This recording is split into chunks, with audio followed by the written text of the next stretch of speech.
catching up on some unfinished business after Sportsdrome Speedway was rained out in the middle of their racing program 1 week ago. We're back again in Victory Lane, and this time this driver didn't expect to get here. Well, he may have, but not in his regular division. Gary Isgrigg, congratulations on a win in the Xtreme Oval division. Thanks, Frank. Yeah, James had a little health issues in the hospital for about a week, and they asked me to drive and gave me a fast hot rod, so here we are winning.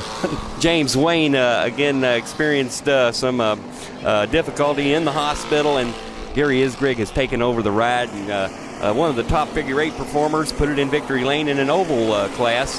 Tell us about the race. How did it go for you?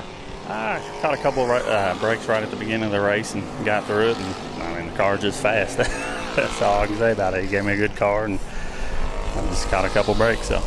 And you built this car originally? Yeah, we built it so it's the third season on it, and James had pretty good luck with it. Finished second points last year and won several races, so it's a pretty good ride. Who did the engine work on it? R&D Race Engines, World Car Racing Machine Shop. I also worked there, so. Well, I tell you, it was a great race. What starting position did you come from? Last.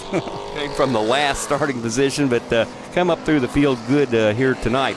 Let's give you a chance. We'll mention some of the sponsors on the car.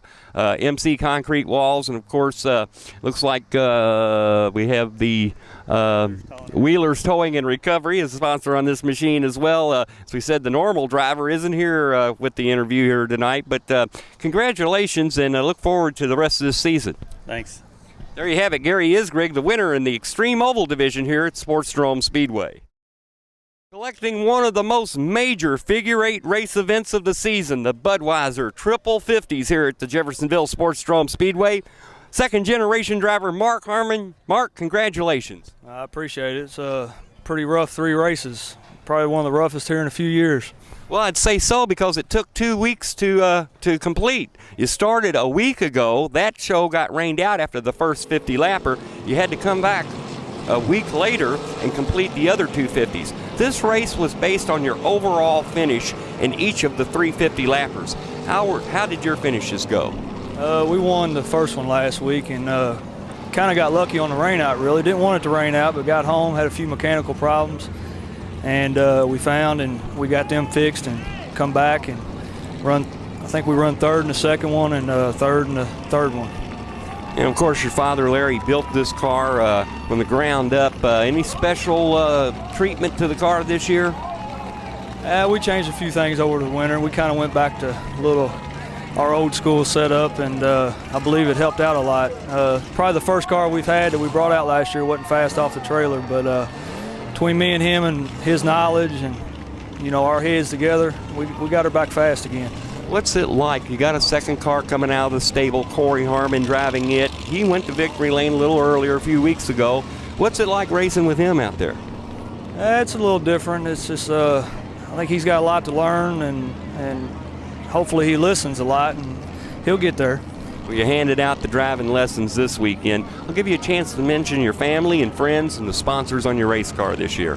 Yeah, my main crew chief, my dad, between me and him, we keep it up. My Uncle Randy comes back here, helps me every Saturday. Corey helps me out. My family. I got American Legion over in New Albany, Bass Pro Shops, Kentucky Clutch Performance, B&R Speed Shop, and I think that might cover it. So there you have it. As they get stacked up bumper to bumper out there, it was just a question of which Harmon was going to win, but it was this one. And congratulations on this victory in the Budweiser Triple 50s. Thank you.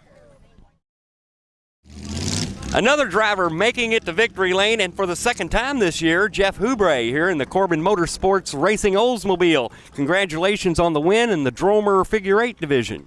Thank you. It was a good race tonight. We ran 225 lappers. It was a makeup from last week where we got rained out. And my first one I finished in second, but the second one I kind of got lucky on and won. So. A lot of collisions, a lot of contact out there on the racetrack. One driver, John Embry, dropping out with an engine problem, dragging a fender early in that event. Sometimes the brakes go your way, sometimes they don't. But that's kind of characteristic of figure eight racing. Yeah, John unfortunately had some bad luck tonight. He said it broke the crank off the motor, but hopefully he can get back together because he's points leader right now. And so. Well, sometimes, like in any other sport, you got to take advantage of the disadvantages of some of your competitors. But I tell you what, let's give you a chance to mention your family and friends and sponsors on your race car.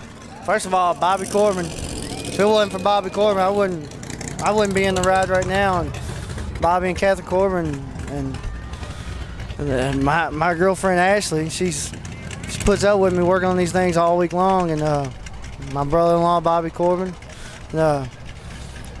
It's just one big family here, you know. And, of course, the advertisers on the side of your car. You have Phillips Lighting, AutoZone.